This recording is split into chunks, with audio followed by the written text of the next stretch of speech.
इस भाषण को पंकज कुमार, जो अंबेडकर मीडिया चैनल के डायरेक्टर एडिटर है, इन्होंने प्रस्तुत किया है।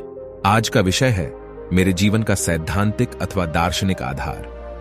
5 मिनटों में मैं अपने जीवन का दर्शन बताना चाहता हूं। दर्शन का संदर्भ मैं सामाजिक दर्शन के रूप में ही लेता हूं। हर मनुष्य का जीवन के बारे में अपना कोई दर्शन होना जरूरी होता है। अपने सही व्यवहार के लिए मनुष्य के पास कोई कसौटी होना जरूरी है, और वह कसौटी है उसका जीवन दर्शन। मैं हमेशा कहता हूं कि हर मनुष्य के पास अपना जीवन दर्शन होना जरूरी है, क्योंकि इसी दर्शन के सहारे वह समझ सकता है कि वह सही कर रहा है या गलत। वह जब जानेगा कि वह खुद गलत है, तभी उसे अपने दर्शन के सहारे अपनी उन्नति पाने की जिम्मेदारी का बोध होगा। मैंने अपने जीवन का दर्शन तय किया है। उस दर्शन के नास्तिक और आस्तिक दोनों पक्षों को आज मैं स्पष्ट करने जा रहा हूं। सांख्य दर्शन के त्रिगुणों पर आधारित और भगवद गीता में विशद किया हुआ हिंदुओं का नास्तिक पक्ष दर्शन मुझे नापसंद है। मेरी राय में ऋषि कपिल के दर्शन का वह घोर विकृत स्वरूप है। उसी के कारण जाति व्यवस्था और श्रेणीगत विषमता की व्यवस्था हिंदुओं के सामाजिक जीवन का एक मूलभूत नियम बन गया है। आस्तिक पक्ष मेरा जीवन दर्शन केवल 3 शब्दों में ही व्यक्त हुआ है: स्वतंत्रता, समता और भाईचारा। कोई यह न समझे कि फ्रांसीसी क्रांति से मैंने अपना जीवन दर्शन उधार लिया है।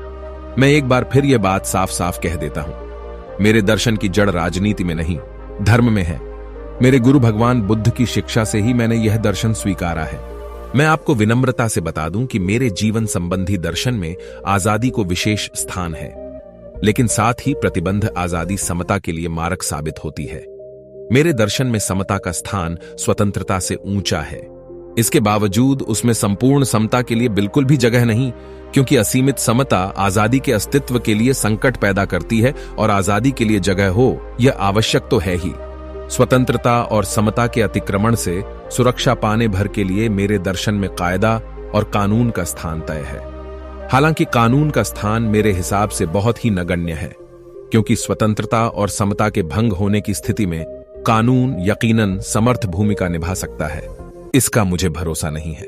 मैं भाईचारे को सर्वोच्च स्थान देना चाहता हूं, क्योंकि स्वतंत्रता और समता से अगर इनकार किया जाए तो भाईचारा ही रक्षक बनता है। सहभाव बंधुभाव का ही दूसरा नाम है, और बंधुभाव अथवा मानवता ही धर्म का दूसरा नाम है। कानून अथवा सहभाव का मूल्यांकन करते हुए इस फर्क का पता चलता है, क्योंकि कानून धर्मातीत होने के कारण उसे कोई भी भंग कर सकता है। इसके विरुद्ध सहभाव अथवा धर्म पवित्र होने के कारण उसका सम्मान करना हरेक का कर्तव्य माना जाता है। यह बिल्कुल न माने कि मेरा दर्शन किसी आराम तलब व्यक्ति का ध्येय है। सामाजिक जीवन के त्रिगुण सिद्धांतों को समाप्त कर हिंदू समाज में क्रांति ला सके, ऐसा मेरा दर्शन क्रांतिकारी है। इसी कारण मैं इतना आक्रामक हूं, और मेरे कई दुश्मन हैं। लेकिन मुझे ऐसे दुश्मन पसंद हैं, क्योंकि मुझे पता है कि वे मेरी बातें ध्यान से सुनते हैं। मेरा दर्शन केवल मेरे लिए नहीं है, वह सबके लिए है। अलग शब्दों में कहूं तो मेरे दर्शन का खास उद्देश्य है। मैं लोगों की राय बदलना चाहता हूं। त्रिगुण तत्वों के अनुचरों से उसका त्याग करवाकर मेरे दर्शन को स्वीकृत करवाना चाहता हूं। यह बहुत बड़ा महती कार्य है, और हो सकता है इसमें बहुत अधिक समय लगे। आज भारतीय लोगों को 2 विभिन्न वाद नियंत्रित करते हैं। राज्य संविधान के उद्देश्य पत्र में सूचित किया गया उद्देश्यवाद और धर्म में अंतर्भूत सामाजिक उद्देश्यवाद। समझदार व्यक्ति जान जाएगा कि इन उद्देश्यों में परस्पर विसंगति है।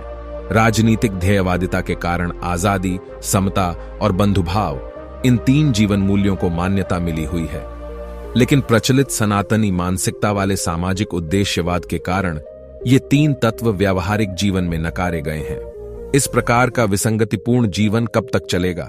कभी न कभी एक दूसरे की शरण जाने के अलावा कोई दूसरा मार्ग ही नहीं है।